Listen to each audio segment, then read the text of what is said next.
بسم اللہ الرحمن الرحیم۔ السلام علیکم۔ تحفہ یا علی مدد والعصر نیوز بلیٹن کے ساتھ علی رضا حاضر خدمت ہے۔ سب سے پہلے ہیڈ لائنز۔ گستاخانہ خاکوں کے خلاف پوری دنیا ہم آواز ہو جائے، ناموس مصطفیٰ کی حفاظت امت مسلمہ کی غیرت و حمیت کا مسئلہ ہے، آقائے موسوی کا پیغام۔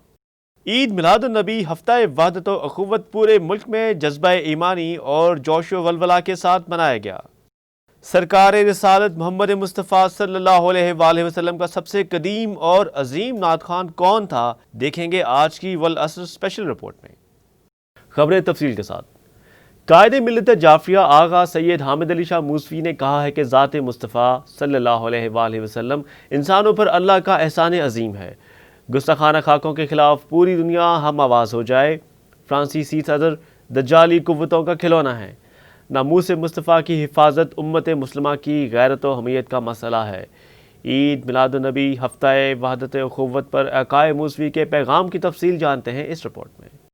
سپریم شیعہ علماء بورڈ کے سرپرست اعلیٰ قائد ملت جعفریہ آغا سید حامد علی شاہ موسوی نے کہا ہے کہ ذات مصطفیٰ صلی اللہ علیہ وآلہ وسلم انسانوں پر اللہ کا عظیم احسان ہے۔ گستاخانہ خاکوں کے خلاف پوری دنیا ہم آواز ہو جائے۔ فرانس میں دہشت گردی کے پیچھے خاکے بنوانے والی قوتیں ہیں۔ فرانسی صدر دجالی قوتوں کے ہاتھوں کھلونا بن چکے ہیں۔ شیطانی قوتیں مذاہب کو لڑا کر انسانیت کو 1000 سال پیچھے دھکیلنا چاہتی ہیں اور فتنہ و فساد کو پروان چڑھا کر انسانیت کی تباہی و بربادی کے سامان کر رہی ہیں۔ ساری دنیا جان لے، امن و آزادی کا فروغ ذات مصطفیٰ صلی اللہ علیہ وآلہ وسلم کی توہین نہیں، اتباع اور تعظیم میں مضمر ہے۔ ناموس مصطفیٰ صلی اللہ علیہ وآلہ وسلم کی حفاظت امت مسلمہ کی غیرت و اہمیت کا مسئلہ ہے۔ عالم اسلام متحد ہو کر گستاخان رسالت کو جواب دے۔ اگر اللہ کی رحمت محمد مصطفیٰ صلی اللہ علیہ وآلہ وسلم کی صورت میں انسانیت پر سایہ فگن نہ ہوتی تو دنیا تباہ و برباد ہو جاتی۔ دامان مصطفیٰ سے وابستگی ہی انسانیت کو امن و امان، عافیت، صحت، کمال و عروج کے ساتھ ساتھ دنیا و آخرت میں فلاح عطا کر سکتی ہے۔ ان خیالات کا اظہار انہوں نے تحریک نفاذ فقہ جعفریہ کی ہفتہ وحدت و اخوت کمیٹی کے عہدیداران سے خطاب کرتے ہوئے کیا۔ آغا سید حامد علی شاہ موسوی نے کہا کہ ماہ ربیع الاول وہ مقدس و مبارک مہینہ ہے جس میں خطہ ارضی کو اللہ نے وجود مصطفیٰ صلی اللہ علیہ وآلہ وسلم سے منور کیا۔ تاجدار مدینہ اور رب العالمین کی وہ تخلیق اولی ہیں جنہیں اللہ نے عالمین کے لیے رحمت بنا کر بھیجا، اور سورہ بقرہ میں دنیا کو بتا دیا کہ پس اگر تم پر اللہ کا فضل اور اس کی رحمت نہ ہوتی تو تم یقیناً خسارہ پانے والوں میں سے ہوتے۔ ہادی برحق کی آمد پر فرشتوں اور بہشت نے بھی خوشیاں منائیں۔ حضور صلی اللہ علیہ وآلہ وسلم کی ولادت پر آسمانوں اور زمینوں میں منادی کرائی گئی کہ کوئی چلنے والا اور پرواز کرنے والا ایسا نہ تھا جس کو حضور کی ولادت کی خبر نہ ہوئی ہو۔ تمام بہشتوں کو آراستہ کیا گیا اور انہیں فرمایا گیا کہ خوشی مناؤ کیونکہ آج تمہارے دوست اور دوستوں کے پیغمبر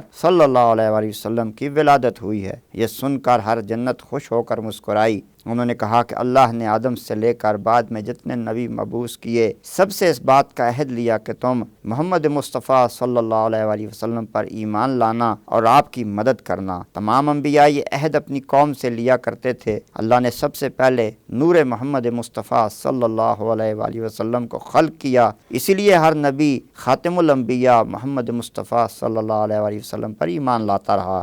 آغا سید حامد علی شاہ موسوی نے کہا کہ ان سب میں حضور کا ذکر اور ان کی ولادت و عطرت کا ذکر موجود ہے۔ سوائے حضرت عیسیٰ و حضرت محمد مصطفیٰ صلی اللہ علیہ وسلم کسی نبی کی ولادت کے وقت فرشتے نازل نہیں ہوئے۔ سوائے حضرت مریم اور حضرت آمنہ کے کسی اور خاتون کے لیے آسمانوں کے پردے نہیں ہٹائے گئے۔ خاتم الانبیاء حضرت محمد مصطفیٰ صلی اللہ علیہ وآلہ وسلم کو اللہ نے تمام مخلوقات پر فضیلت دی، تمام نبیوں کا سردار بنایا۔ ہر نبی اپنی کسی ایک خصوصیت کی وجہ سے دوسروں سے ممتاز تھا، لیکن نبی کریم محمد مصطفیٰ صلی اللہ علیہ وآلہ وسلم ان تمام خصوصیات کا مرکہ تھے جو انبیاء کرام میں موجود تھیں۔ نبی کریم فخر آدم و عیسیٰ قرار پائے۔ انہوں نے کہا کہ جب رسول خدا صلی اللہ علیہ وآلہ وسلم کی ولادت ہوئی تو شیطان کا داخلہ 7 آسمانوں پر بند کر دیا گیا اور اسے رجم کیا گیا۔ جب نبی کریم دنیا میں تشریف لائے تو آپ نے اپنا بایاں ہاتھ زمین پر رکھا اور دائیں ہاتھ کی انگشت شہادت کو بلند کر کے لا الہ الا اللہ انا محمد الرسول اللہ پڑھا۔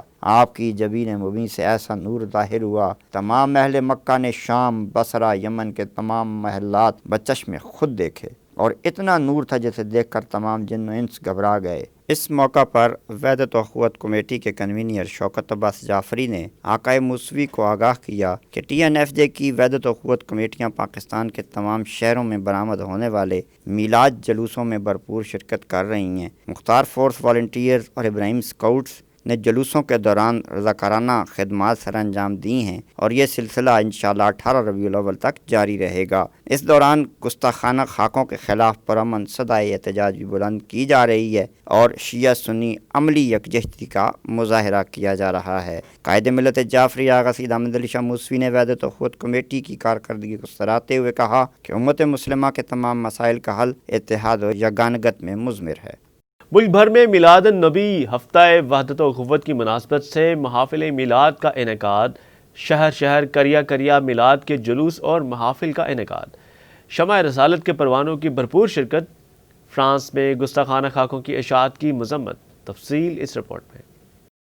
ملک بھر کے عید میلاد النبی کے جلوسوں میں تحریک نفاذ فقہ جعفریہ کی وحدت و اخوت کمیٹیوں نے بھرپور شرکت کی۔ میلاد رسول صلی اللہ علیہ وآلہ وسلم کے جلوس اتحاد و یگانگت کی خوشبو سے مہکتے رہے۔ تمام مسالک نے گستاخانہ خاکوں کے خلاف آواز بلند کر کے دنیا کو بتا دیا کہ ناموس مصطفیٰ کے لیے شیعہ سنی برادران ہم آواز ہیں، اور شان رسالت کے لیے امت مسلمہ ہر قربانی دینے کے لیے تیار ہے۔ جلوسوں کے راستوں میں TNFJ کی ذیلی تنظیموں، مذہبی ماتمی تنظیموں، بانیان مجالس کی جانب سے استقبالیہ سٹیج لگائے گئے، سبیلوں کا اہتمام کیا گیا۔ شیعہ ذاکرین و واعظین میلاد مصطفیٰ کے سٹیجوں کو عشق رسالت کی نعتوں اور خطبات سے گرماتے رہے۔ اہل سنت رہنماؤں نے اپنے خطابات میں قائد ملت جعفریہ آغا سید حامد علی شاہ موسوی کی جانب سے ہفتہ وحدت و اخوت کے اعلان اور مکتب تشیع کی جانب سے اتحاد و یگانگت کے مظاہرے کو زبردست انداز میں سراہا۔ راولپنڈی میں جامعہ مسجد حنفیہ کے سامنے مرکزی جلوس میلاد النبی کے افتتاح کے موقع پر مرکزی کنوینر ہفتہ وحدت و اخوت کمیٹی شوکت جعفری، صوبائی ناظم الامور تحریک نفاذ فقہ جعفریہ علامہ محسن حمدانی، آغا سید محمد مرتضیٰ موسوی، آغا سید علی روح العباس موسوی ایڈوکیٹ، ریجنل صدر علامہ زاہد عباس کاظمی، علامہ شہزاد سندی، علامہ وقار نقوی، ضلعی کنوینر شفقت ترابی، سٹی کنوینر انصار کاظمی، شہاب مہدی، سید بو علی مہدی نے مرکزی جلوس میلاد النبی کی افتتاحی تقریب میں TNFJ کی نمائندگی کی۔ اس موقع پر پیر نقیب الرحمان، پیر سرکار جی آف گلشن آباد، ڈویژنل سنی خطیب حافظ اقبال رضوی اور شیخ طارق مسعود، ندیم شیخ اور دیگر رہنماؤں نے تحریک نفاذ فقہ جعفریہ کے رہنماؤں کا بھرپور خیر مقدم کیا۔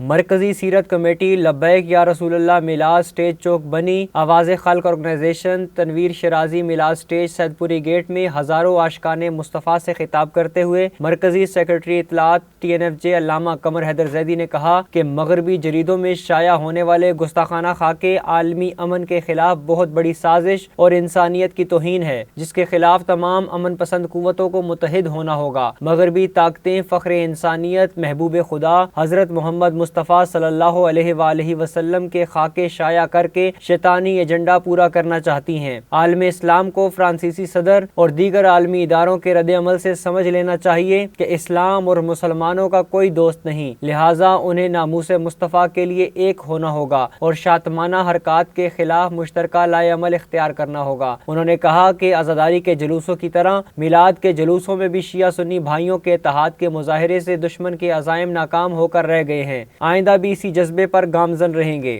علامہ محسن علی حمدانی نے اس موقع پر خطاب کرتے ہوئے کہا کہ میلاد مصطفیٰ اور عزاداری امت مسلمہ کی وحدت و یگانگت کے عملی مظاہرے ہیں۔ حضور پاک نے محض مسجد نبوی کی چار دیواری میں محدود ہو کر تبلیغ دین کا فریضہ سر انجام نہیں دیا، بلکہ طائف کے بازاروں اور شاہراہوں پر دین خداوندی کا ابلاغ فرمایا اور اپنے دونوں کاندھوں پر پیارے نواسوں حسنین کریمین کو سوار کر کے پہلی اسلامی ریاست مدینہ پاک میں جلوس نکالنے کی بنیاد رکھی، جس کی تاثیر میں دنیا بھر میں میلاد النبی اور عزاداری حسین کے جلوس برآمد ہوتے ہیں، جو آمریت و یزیدیت کے خلاف مظلومیت کا ابدی اور سرمدی احتجاج ہے۔ اس موقع پر خطاب کرتے ہوئے شوکت عباس جعفری نے کہا کہ نبی کریم، خاتون جنت حضرت فاطمہ الزہرا سلام اللہ علیہا، اہل بیت اطہار، پاکیزہ صحابہ کبار کی شان میں گستاخی کسی صورت برداشت نہیں کی جائے گی۔ مری روڈ کمیٹی چوک، اقبال روڈ، فوارہ چوک اور راجہ بازار میں مختلف میلاد کمیٹیوں کے سٹیج پر تحریک نفاذ فقہ جعفریہ کے رہنماؤں نے خطاب کیا۔ دوران مرکزی جلوس تمام راستے ذاکر غلام فرید جعفر، اظہار جعفری اور برادران کی نعتوں نے سما باندھ دیا اور ہر سو لبیک یا رسول اللہ کی صدائیں بلند ہونے لگیں۔ ٹی این ایف جے کی وحدت و اخوت کمیٹی کی نعت خوانی کمیٹی کی قیادت سید عابد حسین شاہ،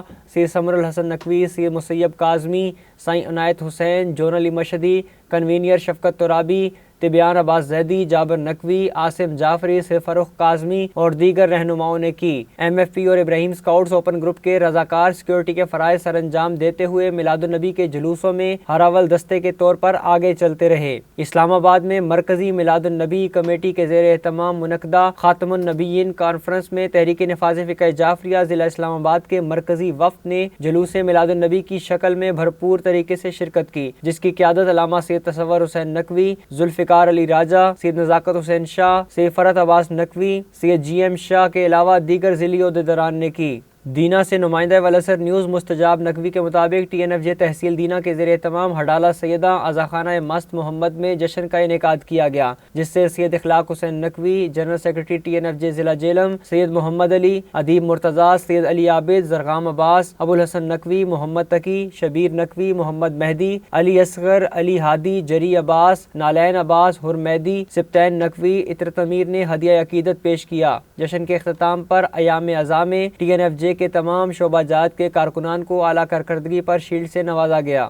گلزمان جعفری ولسر نیوز رپورٹر ضلع کمبر شہداد کوٹ کے مطابق مختار آرگنائزیشن اور مختار فورس کے زیر اہتمام ہفتہ وحدت و اخوت کے حوالے سے امام بارگاہ دربار ابو الفضل عباس اسٹیشن روڈ میں جشن منعقد کیا گیا، جس سے سردار علی میرجت، وسیم عباس، عبد المنان، طفیل بلوچ، عاشق شاہ، اسد علی شیخ اور دیگر نے نذرانہ عقیدت پیش کیا۔ اس کے علاوہ ملک بھر میں محافل میلاد کا سلسلہ 18 ربیع الاول تک جاری رہے گا۔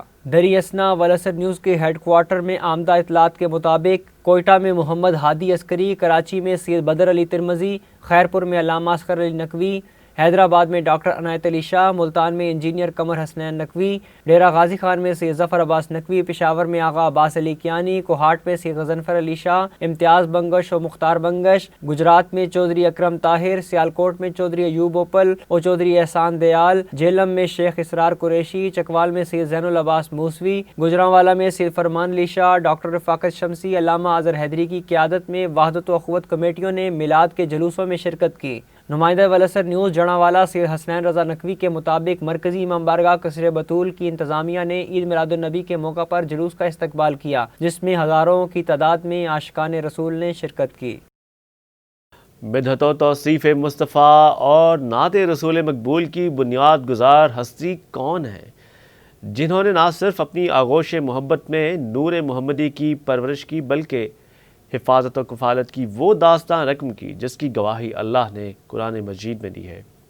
اس عظیم نعت خواں کی عقیدت و محبت کے دیوان کا ایک ورق اس رپورٹ میں الٹتے ہیں۔ نگہبان رسالت اشجع العرب مربی رسول مومن آل ابراہیم ام رسول اکرم ناصر اسلام مظلوم تاریخ حضرت ابو طالب علیہ السلام کی حیات مقدسہ مدحت و عشق محمدی کی عملی تفسیر ہے۔ حضرت عمران بن عبد المطلب ابو طالب علیہ السلام حفاظت شمع رسالت و نبوت میں ساری زندگی پناہ خداوندی بنے رہے۔ آپ کفالت و پرورش مصطفیٰ میں بپھرے ہوئے شیر کی طرح ہر آن ایستادہ رہے۔ کفار مکہ کی آنکھوں میں آنکھیں ڈال کر باور کراتے رہے کہ اگر کسی نے میرے سید و سردار کی جانب میلی آنکھ سے دیکھا تو وہ آنکھیں نکال دی جائیں گی۔ کفار مکہ حضرت ابو طالب علیہ السلام کے دبدبے سے اس قدر مرعوب تھے کہ انہیں جرت نہ ہو سکی کہ کوئی شان رسالت میں اہانت کی جسارت بھی کر سکے۔ یتیم عبداللہ خاتم النبیین صلی اللہ علیہ وآلہ وسلم سے حضرت ابو طالب کی محبت کا اندازہ ان اشعار سے بھی ہوتا ہے جو آپ نے اپنے بھتیجے اور ان کے مشن کے لیے کہے ہیں۔ سرور کائنات صلی اللہ علیہ وآلہ وسلم کی شان میں جو مدحیہ اشعار اور نعتیہ کلام حضرت ابو طالب علیہ السلام نے ارشاد فرمایا، جس کا ذکر بہت سی شیعہ اور سنی کتابوں میں ملتا ہے۔ علامہ امینی نے اپنی مشہور کتاب الغدیر کی 8ویں جلد میں اہل تسنن کی کتابوں سے حضرت ابو طالب علیہ السلام کے نعتیہ اشعار جمع کیے ہیں۔ جن کتابوں سے یہ اشعار جمع کیے گئے ہیں ان میں تاریخ ابن کثیر، فتح الباری، بلوغ العرب، تاریخ ابو الفدا، سیرت النبوی، شرح نہج البلاغہ ابن ابی الحدید اور دیگر کتب شامل ہیں۔ علامہ امینی کی الغدیر کی 8ویں جلد میں شان ابو طالب کے اشعار کچھ اس طرح سے ملتے ہیں: قسم خدا کی اے میرے بھتیجے، یہ کفار تم تک نہیں پہنچ سکتے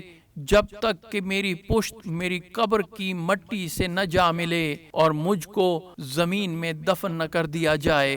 پس تم اپنے کام کو مکمل کرو اور کسی کا خوف نہ رکھو، اپنی تبلیغ سے لوگوں کو بشارت دیتے رہو اور اس کے ذریعے سے آنکھوں کو سرور اور ٹھنڈک پہنچاتے رہو۔ تم نے مجھے اسلام کی دعوت دی جس کی میں تصدیق کرتا ہوں، کیونکہ میں جانتا ہوں تم میری خیر چاہنے والے امین اور ناصح ہو۔ میں بخوبی جانتا ہوں کہ جتنے بھی دین انسانوں میں موجود ہیں ان سب سے بہتر دین محمد کا دین ہے۔ اے قریش، کیا تم لوگ نہیں جانتے کہ ہم نے محمد کو ویسا ہی نبی پایا جیسے نبی موسیٰ تھے، اور ان کا بھی ذکر گزشتہ کتابوں میں موجود ہے، اور یہ کہ ان کے لیے لوگوں کے دلوں میں محبت ہے، اور یہ محبت ہونا بھی چاہیے کیونکہ اللہ نے ان کو اپنی محبت کے لیے چن لیا ہے۔ ابن عساکر نے اپنی کتاب میں ابن عرفتہ سے نقل کیا ہے کہ مکہ میں ایک مرتبہ قحط پڑا۔ قریش نے حضرت ابو طالب سے کہا کہ وادیاں سوکھ گئی ہیں، ہم روٹی کو محتاج ہو گئے ہیں۔ اسی طرح اس واقعے کا تذکرہ شہرستانی ملل النحل حاشیہ کتاب الفصل میں مرقوم ہے۔ وہ چیزیں جو اس بات پر دلالت کرتی ہیں کہ حضرت ابو طالب مقام رسالت و شرف نبوت سے واقف تھے، ان میں سے ایک یہ ہے کہ جب مکہ میں زبردست قحط پڑا اور 2 سال تک بارش نہیں ہوئی تو اپنے بیٹے ابو طالب علیہ السلام کو حکم دیا کہ گہوارے میں موجود شیرخوار کو لے آئیں۔ آپ انہیں اپنے دونوں ہاتھوں پر اٹھا کر کعبہ کے پاس لائے اور آسمان کی طرف بلند کر کے کہا، خدایا اس بچے کے حق کی قسم، اور دوسری تیسری مرتبہ بھی آسمان کی طرف بلند کیا اور کہا، خدایا اس بچے کے حق کی قسم، ہم پر مسلسل اور موسلا دھار بارش کا نزول فرما۔ تھوڑی دیر نہ گزری تھی کہ آسمان پر بادل چھا گئے اور بارش ہونے لگی، یہاں تک کہ لوگ مسجد کے خراب ہونے سے خوفزدہ ہو گئے۔ اس وقت حضرت ابو طالب نے اپنا قصیدہ لامیہ، جس کے ہر شعر کے آخر میں لام آتا ہے، پڑھا، جس کا ترجمہ یہ ہے: وہ نورانی چہرہ جس کا واسطہ دے کر پانی طلب کیا جاتا ہے، وہ یتیموں کا فریاد رس اور بیواؤں کی پناہ گاہ ہے۔ بنی ہاشم کے فقراء اسی کی پناہ حاصل کرتے ہیں اور اسی کے پاس ناز و نعمت کے لیے زیادہ جاتے ہیں۔ وہ عدالت کی ایسی میزان ہے جس کا وزن ایک بال کے برابر بھی خطا نہیں کرتا، اور اس کا وزن سچا وزن ہے جس میں جھوٹا دعویٰ نہیں کیا گیا۔ حضرت ابو طالب علیہ السلام کے اشعار عرب مورخین اور ادباء دونوں نے اپنی اپنی کتابوں میں محفوظ رکھے ہیں۔ ان اشعار کا کتابوں اور عربوں کے درمیان محفوظ رہنا ان کے معیاری ہونے کی دلیل ہے۔ شاعر کا کلام نہ صرف یہ کہ اس کے عقیدے کا پتہ دیتے ہیں، بلکہ ان سے ان کے فکر کی بلندی کا بھی اندازہ ہو جاتا ہے۔ حضرت ابو طالب علیہ السلام کے اشعار نعتیہ کلام سے پیغمبر اکرم کے ساتھ آپ کی محبت، عقیدت مندی کا پتہ چلتا ہے۔ اہم قومی، ملکی اور بین الاقوامی خبروں سے باخبر رہنے کے لیے یوٹیوب پر ہمارے چینل کو سبسکرائب کیجیے اور فیس بک پر والعصر نیوز کو فالو کیجیے۔ اس کے ساتھ ہی اجازت دیجیے۔ اللہ حافظ، مولا کے بعد۔